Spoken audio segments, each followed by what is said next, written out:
আমি যখন হেলিকপ্টারে মাহফিলে উঠি, আমি দেখেও নাই যে আমার বাবা হেলিকপ্টারে ঘোরায়, কিন্তু আমার আব্বা উপর থেকে নিচে তাকায় দেখলাম আমার এমন ভাবে হাত লড়াই লড়াই দেখাইতেছে।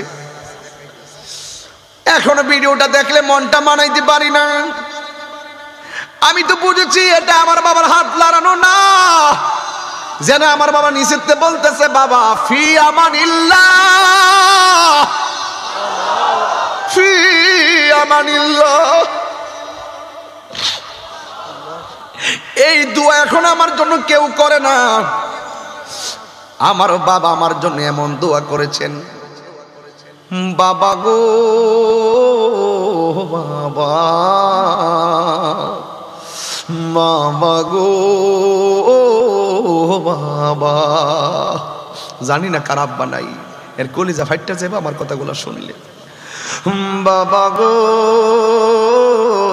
বাবা, বাবা গো বাবা, বাবা তুমি কে মোহন আছো ছোট মাটির ঘরে, তোমার কথারি দই মাঝে পড়ছে বারে বারে। বাবা তুমি কে মোহন আছো ছোট মাটির ঘরে, তোমার কথারি দই মাঝে পড়ছে বারে বারে। বাবা গো বাবা, বাবা গো বাবা। গত রমজানে অনেকের মা চুলহার পারে বসে ইফতার বানাইছে, কথা বলেন ঠিক কিনা? যুবক আমার, গত রমজানে মা সেহরির সময় তোমার ডাক দিছে, একটা বছরও ঘুরতে পারে নাই। এই মার্চ মাসটা আমার সুখাবহ মাস। মার্চের 5 তারিখে আমার আব্বা দুনিয়া থেকে বিদায় হলো। 3 বছর হয়ে গেল। কত মাহফিলে গেলাম, কত মুরব্বি দেখলাম, কিন্তু বাবার মতো দেখি নাই। আমি যে চট্টগ্রাম হাটহাজারীতে কথা বলতেছি, মানুষের সামনে মানুষ কানলে শরম লাগে, কিন্তু আমি যখন হাজার হাজার মানুষ নিয়ে আমার মার কথা বলি, আমার বাবার কথা বলি, তখন আমি আর চোখের মধ্যে পানি ধরে রাখতে পারি না। এই পৃথিবীতে একটা মানুষ সারাদিন কষ্ট করে, পকেটে টাকা নাই, ব্যাগ বইরা বাজারে নিয়ে সন্ধ্যায় আসে। কোথায় থেকে টাকা পাইলো, কেমনে বাজারটা করে আনলো, কোনো দিন বাবারে জিজ্ঞাসা করি নাই। 1 দিন না 2 দিন না, প্রতিদিন এমন ভাবে আমার চাহিদা মিটাইছে। এই যে আমার মুরব্বী হুজুর বসা আছে, জানি না তার সন্তান এখানে আছে কিনা। এই বাবা সন্তানের জন্য ফুট ফুট করতে করতে জীবনটারে পানি কইরা ফেলাইছে। এখন আগের মতো দৌড়তে পারে না, আগের মতন সূরা কেরাত গুলো টান দিয়ে পড়তে পারে না, শক্তি কুলায় না, আগের মতো দৌড়তে পারে না, বসতে পারে না। এই জন্য বিছানার মধ্যে বাবা পইরা থাকে। আরে বাবা তো এমন বাপ, সারাদিন পরিশ্রম কইরা এই কপালটা ঘেমে যায়, ঘরে ঢোকার সময় নিজের লঙ্গি দিয়া গামটা মুইসা ফালাই। কেন জানেননি? সারা রাস্তায় মুছে নাই, ঘরের দরজায় মুছলো। কারণটা কি? এই জন্য ঘরের দরজায় আইসা বাবার মাথার গামটা মুছে ফেলাইছে, সন্তান যেন বুঝতে না পারে বাবা কষ্ট কইরাইছে, স্ত্রী যেন বুঝতে না পারে তার স্বামীটা কষ্ট কইরাইছে। হাজার কষ্ট কইরা ব্যাগ বইরা বাজার লইয়া ভিতরে ঢুকে, একমাত্র একটা মানুষ কষ্ট গোপন করে, ওই মানুষটার নাম হলো জনম দুঃখী বাবা। এই বাবার কষ্টের কথা কেউ কয় না, এই বাপের দুঃখের কথা কেউ বলে না। ও যুবক, আমি তাহিরি দেখেছি আমার বাবা আমরার জন্য কি করেছে।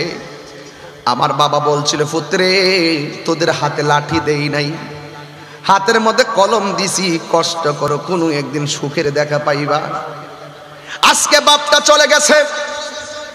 আমি যখন হেলিকপ্টারে মাহফিলে উঠি, আমি দেখেও নাই যে আমার বাবা হেলিকপ্টারে ঘোরায়, কিন্তু আমার আব্বা উপর থেকে নিচে তাকায় দেখলাম আমার এমন ভাবে হাত লড়ায় লড়ায় দেখাইতেছে। এখন ভিডিওটা দেখলে মনটা মানাইতে পারি না। আমি তো বুঝেছি এটা আমার বাবার হাত লড়ানো না, যেন আমার বাবা নিচেতে বলতেছে বাবা ফি আমানিল্লাহ, ফি আমানিল্লাহ। এই দোয়া এখন আমার জন্য কেউ করে না। আমার বাবা আমার জন্য এমন দোয়া করেছেন, বাবা গো বাবা, বাবা গো বাবা। জানি না কার আব্বা নাই, এর কলিজা ফাইটটা যাবে আমার কথাগুলো শুনলে। বাবা গো বাবা, বাবা গো বাবা, বাবা তুমি কে মোহন আছো ছোট মাটির ঘরে, তোমার কথারি দই মাঝে পড়ছে বারে বারে। বাবা তুমি কে মোহন আছো ছোট মাটির ঘরে, তোমার কথারি দই মাঝে পড়ছে বারে বারে। বাবা গো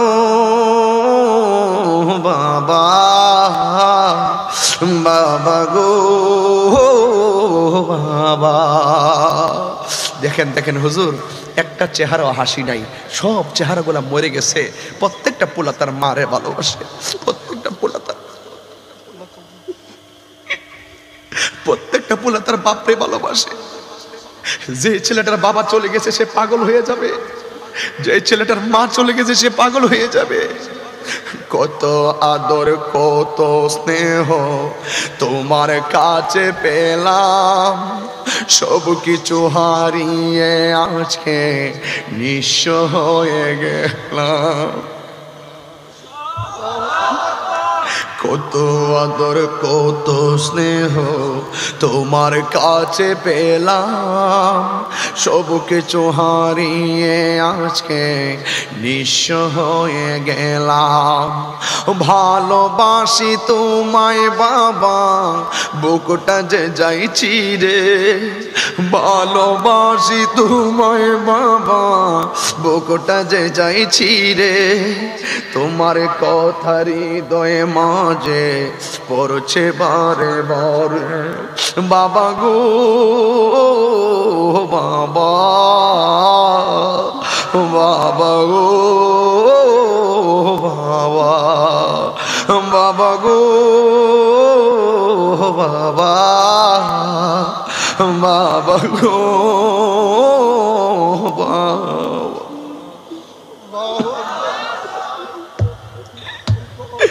এই বাপটা যে কেমন জিনিস কেউ কষ্টটা জানতে চাই না।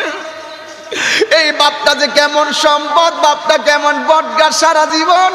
পোলারে আমার বাবা যখন দেখছি ধান দিছে উঠানে, বৃষ্টি আসতেছে দৌড়াইয়া গেলাম ধান তোলার জন্য। বাবা কইছে ঘরে যাও, বৃষ্টি লাগলে ঠান্ডা লাগবো, বৃষ্টি পড়লে ঠান্ডা লাগবো। আবার যখন দেখছি আমার বাবা এমন বাবা, যেই বাবা সন্তানদের সবসময় কইছে ঠান্ডা লাগবে জ্বর উঠবে ঘরে যাও, অথচ বাপটা রোদ্রে পড়েছে আমার ছায়া দিয়া রেখেছে। এই জন্যই আমি বলি বাবা হলে এমন একটা গাছ, যেই গাছটা জীবন ভর রোদ্রে পড়ছে কিন্তু সন্তানের গায়ে এক ফোঁটা রোদ্রের তাপ লাগতে দেয় নাই। কথা বলেন ঠিক না? এখনো তো আমি বাড়ি থেকে যদি যাই, বাড়িতে মাহফিল থেকে বাড়িতে গেলি, বাবা যেই ঘরের মধ্যে ছিল এই ঘরের দরজাটা দেখলে আমি ঘুমাইতে পারি না ঠিক মতো। আমি ঘরের দরজাটা বাবা শেষ রাইতে খুলে রাখতো, আমি যাই বাবার মাথায় হাত বোলাইতাম, ও বাবা এখন খাটের জায়গায় খাট আছে, বিছানার জায়গায় বিছানা আছে, বাবা শুধুমাত্র তুমি নাই। ও বাবা কেমনে আমি বাড়িতে গিয়া ঘুমাই? আমি যখন শেষ রাইতে বাড়িতে যাইতাম, বাবার খাটের কাছে যাই মাথায় হাত দিলে আব্বা বলতো মাহফিল কেমন হয়েছে, লোকজন কেমন হয়েছে, অসুবিধা হয়েছে হয়েছেনি? আমি বলছি না বাবা হয় নাই। ওই একটু পরে আজান দিব, নামাজটা পইরা তো চাইলা খায়া ঘুমাইও। তুমি তো সারা রাত্র ঘুমাও না, খায়া ঘুমাইলে শরীরটা অসুস্থ হইতো না। আমি এই কথা বাবা যখন বলতো আম্মারে বলতাম, আম্মা আপনি আমার খাবারটা গরম করে দেন। আমার আম্মা আমার খাবার গরম করে দিত, আমি খাইতাম। কিন্তু আমি এখন বাড়িতে যাই, আমার বাবার খাট আছে ঠিকই, কিন্তু আমার বাবা নাই।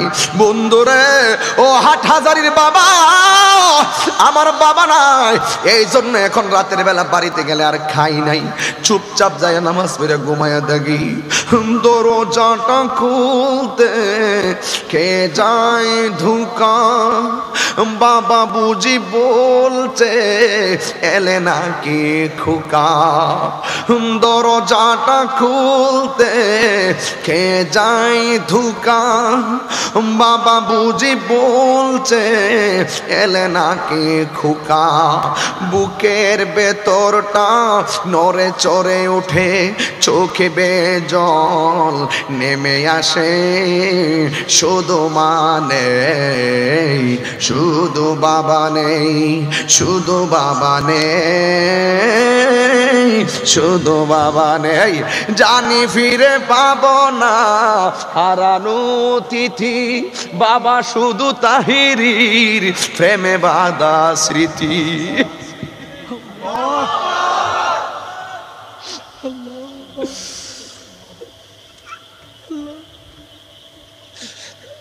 জানি ফিরে পাবো না হারানো তিথি, বাবা শুধু তাহিরির প্রেমে বাঁধা স্মৃতি।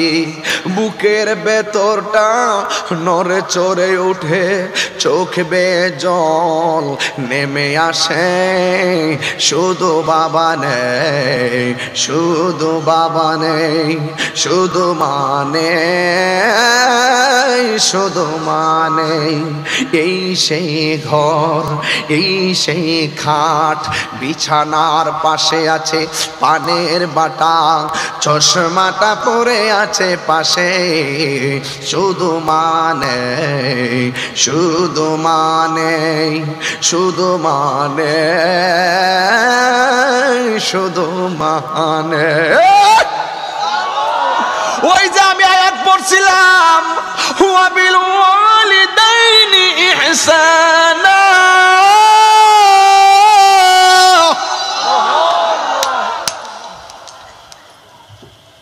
আল্লাহ বলছে মা বাবার সঙ্গে ভালো ব্যবহার করো। এরপরে আল্লাহ বলছে ওয়াহানানা আলা ওয়াহানিন। এই পৃথিবীতে দুইটা মানুষ কষ্টের পর কষ্ট করে, এটা হলো তোর বাবা, এটা হলো তোর মা। এ যুবক, আজকে রাতের বেলা যাইয়া বরিষ্ঠর ওই মারে যায় জিগাইবে, আম্মা আল্লাহ বলে কোরআনে কইছে তুমি কষ্টের পরে কষ্ট করছো, একটু কষ্টটা একটু ব্যাখ্যা করে আমারে বুঝাই দেও না। মা কইব, বাবারে আমার যখন নতুন বিয়া হইছে, আমি যখন তোর বাবার বাড়িতে আইছিলাম, আমি চলতাম ফিরতাম, কোনো স্বাধীনতার কোনো কষ্ট ছিল না। কিন্তু যেই মাত্র শুনলাম, অনুভব করলাম তুই পেটের মধ্যে কনসিপ্ট হইছস, সেই সময় থেকে আমি আগের মতো হাঁটতে পারি না। সাবধানে হাঁটতে হয় যেন আমার জাদু মনি নষ্ট না হয়। অর্থাৎ তুমি পেটে যাওয়ার সাথে সাথে আমার হাঁটার স্বাধীনতা আমি হাইরা ফেলাইছি, এটা হইলো একটা কষ্ট। 2 নম্বর হলো তোরে নিয়ে রাতের বেলা ঘুমাইছি, ঘুমের ঘরে ডান কাত থেকে বাম কাতে গেলে উপর হয়ে গেলে তুই পেটে চাপা পড়ে মারা যাবি। এই জন্য আমি কানরে কইছি সজাগ থাক, চোখেরই কইছি ঘুমায়া থাক। কিন্তু আমি এমন ভাবে রাতের বেলা আমি ঘুমাইতে পারি নাই, তুই আমার ঘুমের স্বাধীনতা কাইরা নিছস, এটা হলো দ্বিতীয় আরেকটা কষ্ট। আর একটা, যতই তোর দিন যাইতেছে, রাতের বেলা যখন আমি ঘুমাইয়া গেছি, পেটের ভিতরে এমন জোরে একটা লাথি, এমন জোরে একটা লাথি মারছস, এমন জোরে একটা লাথি মারছস, আমার ঘুমটা ভাঙা গেছে। তোর বাবা আমার জিগাইছে কি ব্যাপার ঘুমাও না কেন? সেই দিন আমি তোর লাথির কষ্টের কথা তোর বাপের কাছে গোপন রাখিয়া কইছি, আমার চোখের মধ্যে ঘুম আসে না, এই জন্য আমি ঘুমাই না। এ যুবক, মা একটা ধমক মারলে বাহিরের মানুষের কাছে মায়ের বিরুদ্ধে নালিশ দাও, অথচ আমি পেটে দেখা মারে হাজার হাজার লাথি মাইরা মার ঘুম ভাঙ্গা ফেলাইছি। এরপর মা এই কষ্টের কথাটা ঘরের মানুষের কাছে মা কোনোদিন বলে নাই। কথা বলেন ঠিক কিনা? এই জন্য যুবক, ও আমার চট্টগ্রামের বাবা, আমার হাটহাজারীর বাবা, তালতলার বাবা, হাজার হাজার মানুষ, প্রত্যেকটা যুবকের চেহারা মলিন হয়ে গেছে। এই যে এখানে একটা ছেলে আধা ঘন্টা ধরে মার কথা বলার পরে চোখের পানি ফেলায় ফেলায় কাঁদতেছে। আমার মনে হয় সে হয়তো মিডিয়ামেন হতে পারে, কিন্তু যুবকটা অনেকক্ষণ ধরে চোখের পানি ফেলায় কাঁদতেছে। বুঝছি তুইও বুঝি আমি তাহির মতন মায়ের পাগল। ওই মা দিনের বেলা খাইতে বসছে, মুখের মধ্যে খাওয়ান দিব, হঠাৎ করে আমার প্লেটটা রাইখা দিছে। পাশের বাড়ির মহিলা জিগাইছে খাও না কেন? মা বলছে আমার মুখের মধ্যে রুচি নাই, অথচ আমি মায়ের পেটের মধ্যে লাথি মাইরা আমি মায়ের খাওনটা পর্যন্ত কাইরা নিছি। এই হলো 4 নম্বর কষ্ট। শেষের কষ্ট কোনটা জানোনি? মা ভালো করে বেড়াইতে যাইতে পারে নাই, মার সুখের দিন আমি কাইরা নিছি। মা মা জান্নাতের চাবি আমার মা, মা গো জান্নাতের চাবি আমার মা, মা মা গো জান্নাতের চাবি আমার মা। মা যার বেঁচে নাই তার মতো দুঃখী নাই, মা যার বেঁচে নাই তার মতো দুঃখী নাই, খালা ফুফু মায়ের মতো না। মা গো জান্নাতের চাবি আমার মা। ডাক্তার কবিরাজরা বলে, ডাক্তার বিজ্ঞানীরা বলে, যতটুকু ব্যথা হলে মানুষ মারা যায় এর চাইতে কয়েক গুণ বেশি ব্যথা হয় মায়ের প্রসবের সময়। এরপরও মা জানে নিশ্চিত মৃত্যু, এরপরও সন্তান দেখার স্বপ্নের আলপনা আঁকে। মা জানে সন্তান প্রসবে এই ব্যথা সহ্য করা সম্ভব না, এরপরও জাদুমণির চেহারা দেখতে যাইয়া এই কষ্টটা মা স্বীকার করে। এক যুবক মা যখন ঘরের ভিতরে ঢুকে দাইমা ঈশা ঘরের দরজা লাগাইয়া দেয়, ঘন্টার পর ঘন্টা মা দুঃখিনী মৃত্যুর সঙ্গে পাঞ্জা লড়ে। জাদুমণি পেট থেকে বের হবে, মা মারে বারে বেহুশ হইয়া যায়। পানি দিয়া দিয়া মার হুশ আসে। আমি মার লাইতাইতে লাইতাইতে মরণ পর্যন্ত পৌঁছাই দিছিলাম। আমার নবী কি বলছে জানুনি? ডেলিভারির সময় যদি কোনো মহিলা মারা যায় তাইলে ওই মহিলাটারে আমার আল্লাহ শহীদের মর্যাদা দিয়া দিবে। এই আওয়াজে মানি না, সব মায়ের জন্য আওয়াজ করে কই সুবহানাল্লাহ। দুই হাত দিলে বলো আল্লাহ।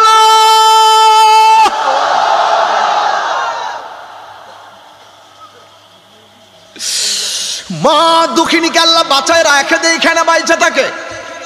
যদি মরে যাই তো আল্লাহ দাম বাড়াই দিত। এখন যে মা বেঁচে আছে আমি মায়ের দাম কি দিলাম? এই জন্য মা দুঃখিনী দেখবেন সিজারে, দেখবেন ইউটিউবে সার্চ দিবেন সিজার, দেখবেন ডাক্তার পেট কাইটা বাচ্চা বাইর করলে সন্তানটারে দূরে নেয় না, রক্ত মাখা বাচ্চাটারে মায়ের বুকের মধ্যে দিয়া দেয়। আরে কেন দে কেন? আরে শুন শুন, আমার মার এত ব্যথা হয়, এই ব্যথা কোন স্যালাইন দিয়া বন্ধ করা সম্ভব না, কোন ধরনের মেডিসিন দিয়া বন্ধ করা সম্ভব না। একমাত্র মায়ের কষ্ট দূর হয়ে যায় সন্তানের পরশে। হাত তুলে বলো ঠিক কিনা বলো।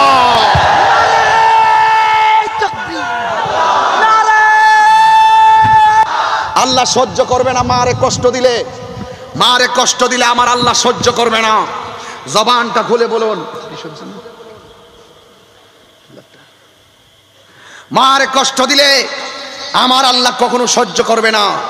আল্লাহ বলছেন ইম্মা ইয়াবলুগান্না ইনদাকাল কিবারা আহাদুহুমা আও কিলাহুমা, মা বাবার দুইজন কিংবা একজন যদি বুড়া হয়ে যায় তাকে ধমক দেওয়া যাবে না। কিভাবে ব্যবহার করতে হবে শুন শুন। ওয়াকুল্লাহুমা কওলান কারীমা, মা বাবার সঙ্গে সম্মানজনক আচরণ করতে হবে। আওয়াজ করে বলুন হুকুম কা। আরে হাত তুলে বলো হুকুম কা। যুবক আমি আপনাকেই বলছি, মা বাবার মনে কষ্ট দিয়া তাহিরি সামনে বসে ওয়াজ শুনবা, তোমার মতো শ্রোতা তাহিরি দরকার নাই। হাত তুলে বলো, হাত তুলে বলো, ঠিক কিনা বলো। আজকে থেকে ওয়াদা, মা বাবার খেদমত করব কি করব না? এই শোনন, আমি বলছিলাম মাকে আমরা লাথি মেরে মৃত্যু পর্যন্ত পৌঁছাইয়া দেই, মৃত্যু পর্যন্ত পৌঁছাইয়া দেই। আল্লাহ আমার মারে বাঁচায় রাখে দেই। কথা কন ঠিক না বে ঠিক? আল্লাহ আমার মারে বাঁচাইয়া রাখে দেই। আজকে আল্লাহ আমার মা বাচ্চা রইছে, এখন আল্লাহ যে বাঁচায় রাখছে, আমার মারে আমি কি মর্যাদা দিলাম, আমার মারে আমি কি মর্যাদা দিলাম, আমার মারে আমি কি মর্যাদা দিলাম। যুবক আওয়াজ করে বলো, আমার মারে, আপনার মারে কষ্ট দিলে আল্লাহ কি কষ্ট পাই না? রেদার রব্বি ফিরদাল ওয়ালিদাইন, আছে কিনা হাদিস? রেদার রব্বি ফিরদাল ওয়ালিদাইন ওয়া সাকাতু রব্বি ফি সাকাতিল ওয়ালিদাইন। পিতামাতার সন্তুষ্টিতে আল্লাহর সন্তুষ্টি, পিতামাতারও সন্তুষ্টিতে আল্লাহরও সন্তুষ্টি। আমার রাসূল বলছেন, বাবা মা তোমার জান্নাত, বাবা মা তোমার জাহান্নাম। মনে রেখো, বাবা মা যার প্রতি রাজি সে জান্নাত অর্জন করলো, যার প্রতি রাজি না তার জন্য জাহান্নাম অবধারিত হয়ে গেল। রাসূল বলছেন, আল জান্নাতু তাহতা আকদামিল উম্মাহাত, মায়ের পায়ের নিচে সন্তানের জান্নাত। জোরে কি সুবহানাল্লাহ বলা যাবে না? তাইলে আমার মার মর্যাদা বাড়াইছে কে? তা আপনি সম্মান দিতে অসুবিধা কোথায়? ও বাবা মারে কষ্ট দিয়ে মনে করতেছেন খুব বড় হয়ে যাবেন। নিশ্চিত মনে রাখেন, বাবা মাকে কাঁদালে নিজেও কাঁদতে হবে। একটা জায়গায় কষ্ট দিলে দুনিয়া তো জ্বলবেন, আখিরা তো জ্বলবেন, সেটা হলো বাবা মা। মনে করেন না যে আপনি মৃত্যুর পরে বাবা মার কষ্ট দিলে আল্লাহ বিচার করবে। বাবা মাকে কষ্ট দিলে শাস্তি দুনিয়াতেই হবে। এমন হাজার হাজার প্রমাণ আছে কিনা বলেন? এই আমাদের বুরিশ্বর আছে কিনা বলেন? মা বাপরে কষ্ট দিচ্ছে, 2 তলা 5 তলা 10 তলা বিল্ডিং এর মালিক ছিল, হ্যাঁ, তার শেষ পর্যন্ত সে ফকির হয়ে গেছে। আবার কিছু আছে 10 তলা বিল্ডিং এর মালিক ঠিকই আছে, কিন্তু শান্তি নাই। কথা বলেন কি নাই?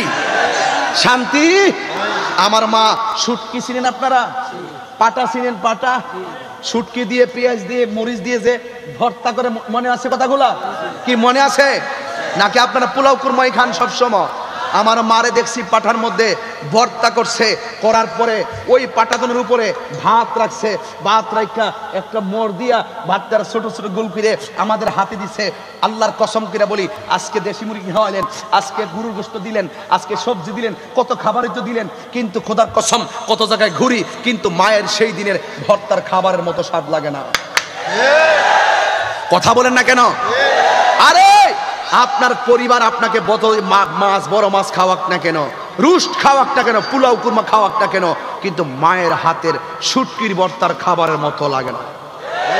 পৃথিবীতে মা মা ওই, সারা দুনিয়া ঘুরে এসে দেখবেন মা মাই, মায়ের উপর আর কেউ নাই।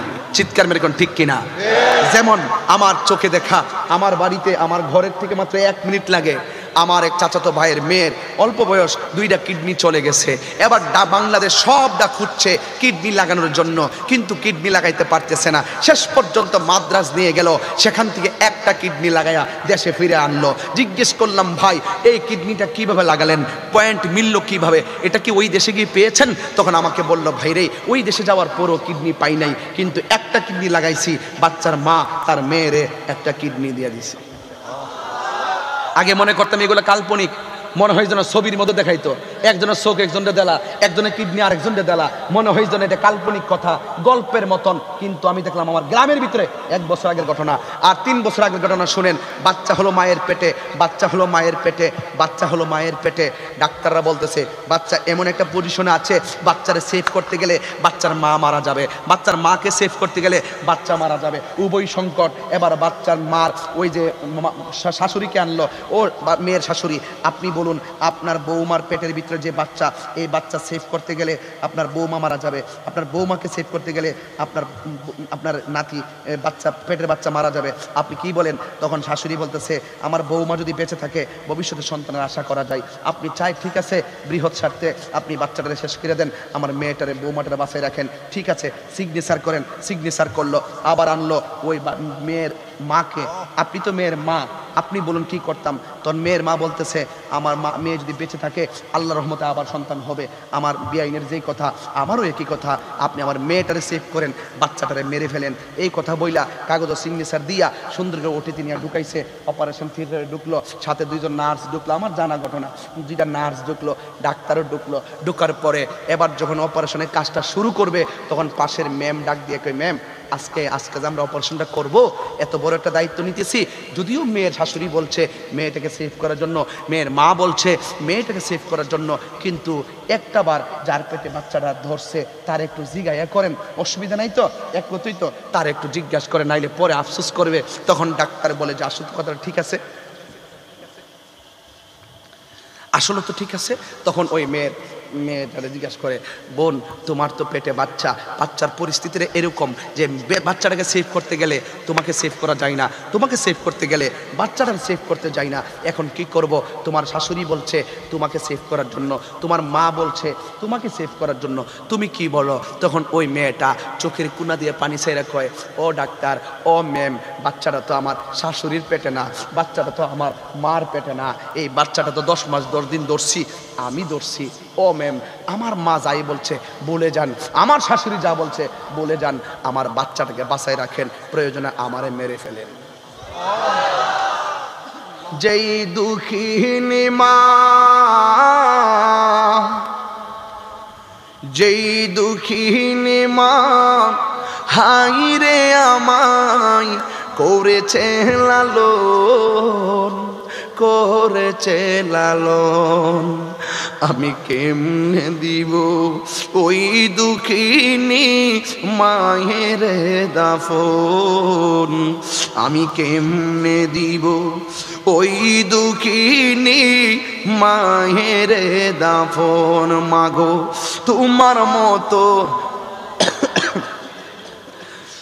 আমায় কোলে টানি, মাগো তোমার মতো লয় না কেহ আমায় কোলে টানি, আঁচল দিয়ে মুছে নাকি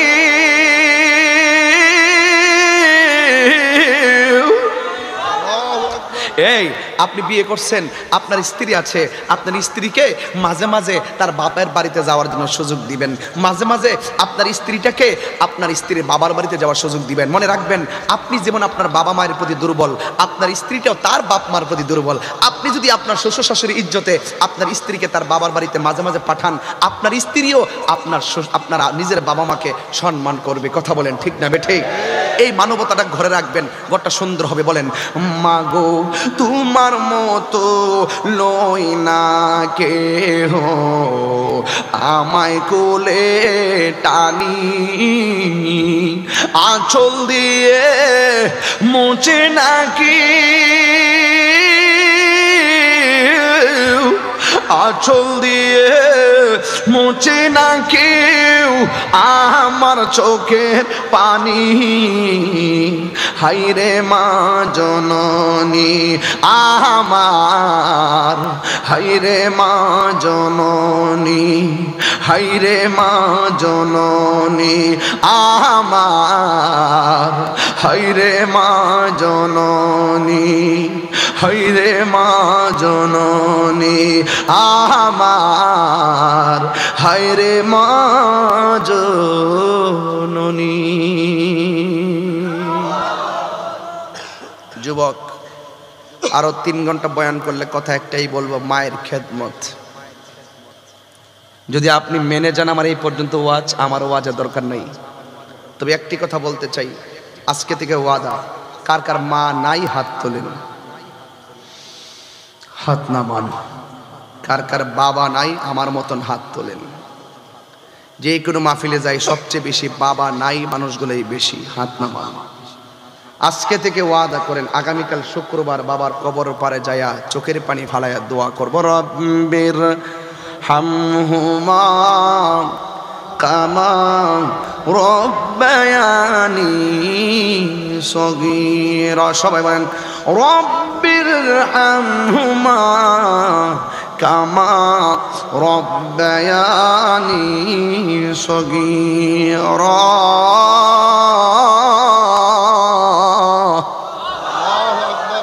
এটার অর্থ কি? একটা ছেলে দাঁড়াও, অর্থটা বলো। কেউ আছে অর্থটা বলতে পারবা? দাঁড়াও, বলো, তুমি বলো, বলো।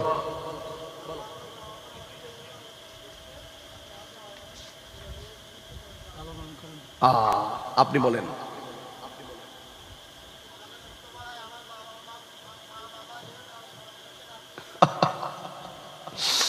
আই হাই হাই, ছোটবেলা বলে আমাকে আমার আব্বা আম্মা যেমন লালন পালন করছেন, দেখেন আমি খাইতে পারি না, মা কেমন খাওয়ানটা খাওয়াইছে।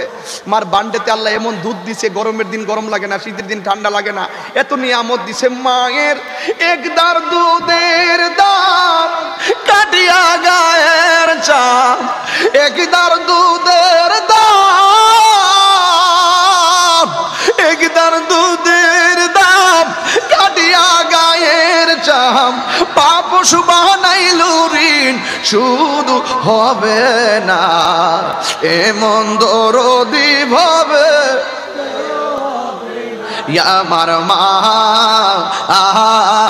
গো, এমন দরদি ভাবে কেউ হবে না আমার মা গো। মায়ের কান্দন যাবত জীবো। এই মাদ্রাসা, এই আজকের বুড়িশ্বর কমিটি, তালতলা কমিটির পোলাপান, প্রত্যেকটা পোলাপান দেখে খুব ভালো লাগলো।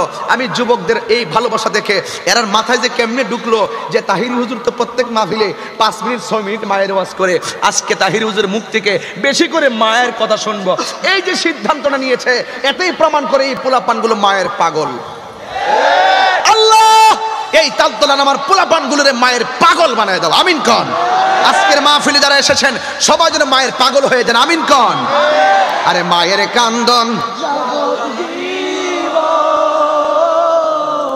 2-4 মাস বোনের কান্দন গো, ঘরের পরিবারের কান্দন কয়েক দিন বড় থাকে না। দুঃখের দরদি আমার জনম দুঃখী মা, গর্ভধারিণী মা, জনম দুঃখিনী মা। দুঃখের দরদি আমার জনম দুঃখী মা, কত না মারাত বহালো বিজল গুয়ে মতে, আমার শুকনায় রাখিয়া মায়ে তাকে বিজাতে। ওরে এই তাহিরি ডাইকাবো হেলে জান্নাত মায়ের পায়ের তলে গো। ওরে দেখি বুখারী হাদিস স্কুলে করছে নবী ঘোষণা, দুঃখের দরদি আমার জনম দুঃখী মা, গর্ভধারিণী মা, জনম দুঃখিনী মা। দুঃখের দরদি আমার জনম দুঃখী মা, কথা ঠিক কিনা? আর 10 মাস 10 দিন মায়ে গর্ভে দিল ঠাই, রক্ত মাংস খাইয়া যেন এলাম দুনিয়ায়। ভূমিষ্ঠ হইয়া আমি উঠিলাম কান্দিয়া, শান্ত করিল মায়ের বুকের দুগ্ধ দিয়া। আরে অসুখ হলে দেখি চাই আমার মায়ের ওই সেই বিছানায় পইরা গো। বলে আমায় আল্লাহ যাও গো লইয়া সন্তানের নিও না। দুঃখের দরদি আমার জনম দুঃখী মা, গর্ভধারিণী মা, জনম দুঃখিনী মা। দুঃখের দরদি আমার জনম দুঃখী মা। মা কেন এত দামি জানে না সকলে। আমি খুশি হব, আমি খুশি হব, আমি খুশি হব যদি আপনাদের মোবাইলে ফ্ল্যাশ লাইটটা জ্বালাই দেন। আমি আশা করব এই মাহফিলে এই মোবাইলের লাইট যে যেভাবে আলোকিত হয়েছে, প্রত্যেকের হৃদয় দিয়ে যেন ঘরটাকে আলোকিত করেন। একটা মোবাইল আজকে খালি রাখবেন না, একটা মানুষ উঠবেন না, শুধু মোবাইলটা লাড়িয়ে লাড়িয়ে আমার সাথে পড়েন, মা কেন এত দামি জানে না সকলে। বললো মা কেন এত দামি জানে না সকলে। বললো জানতো যদি পরতো দেখে কোরআন হাদিসে খোলে, জানতো যদি পড়তো দেখে কোরআন হাদিসে খোলে। একটি হজের সওয়াব মিলে, একটি হজের সওয়াব মিলে, মাকে একবার দেখিলে, দেখিলে মা কেন এত দামি জানে না সকলে, বলো মা কেন এত দামি জানে না সকলে। 2 বছরে পানি করালো মায়ের বুকের দুধ, কোলে পিঠে নিয়ে আমায় দিতেন কত সুখ। 2 বছর পান করালো মায়ের বুকের দুধ, কোলে পিঠে নিয়ে আমায় দিতেন কত সুখ। সেই মায়ের কষ্ট দিলে, সেই মায়ের কষ্ট দিলে খোদার আরো সটলে, মা কেন জানে না সকলে, বলো মা কেন এত দামি জানে না সকলে। জানতো যদি পড়তো দেখে কোরআন হাদিস, হাত পারবে।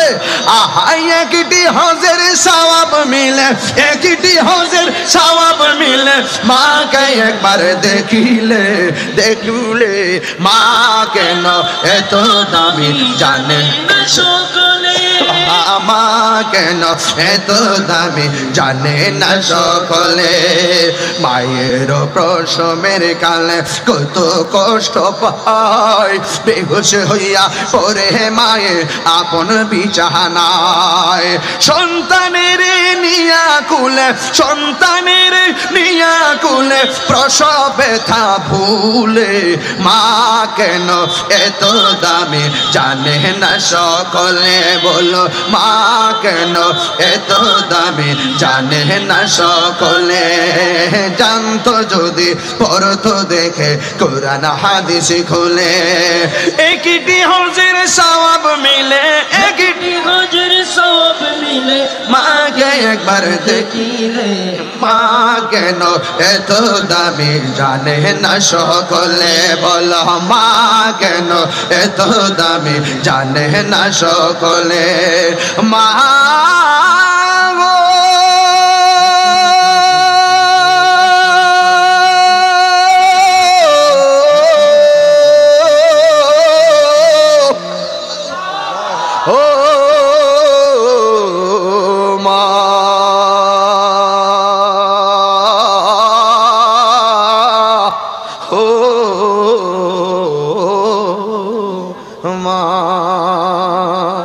মাগো মা,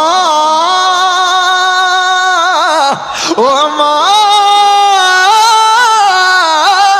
গো,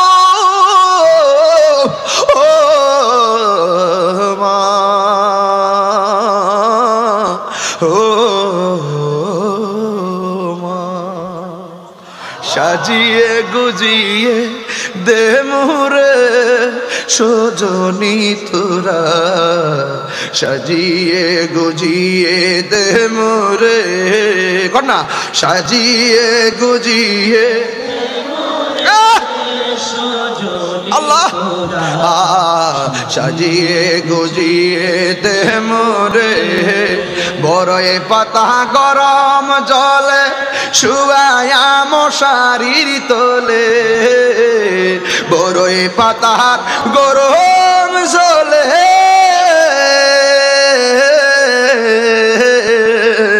বড়ই পাতার গরম জলে শুয়ায়া মশারির তোলে। আতর গোলাপ, আতর গোলাপ, আতর গোলাপে শর্মা লাগাই দে সজনী তোরা, সাজিয়ে গুজিয়ে দে মোরে, সাজিয়ে গুজিয়ে দে মোরে সজনী তোরা, সাজিয়ে গুজিয়ে দে মোরে। ইয়া নবী সালাম আলাইকা, ইয়া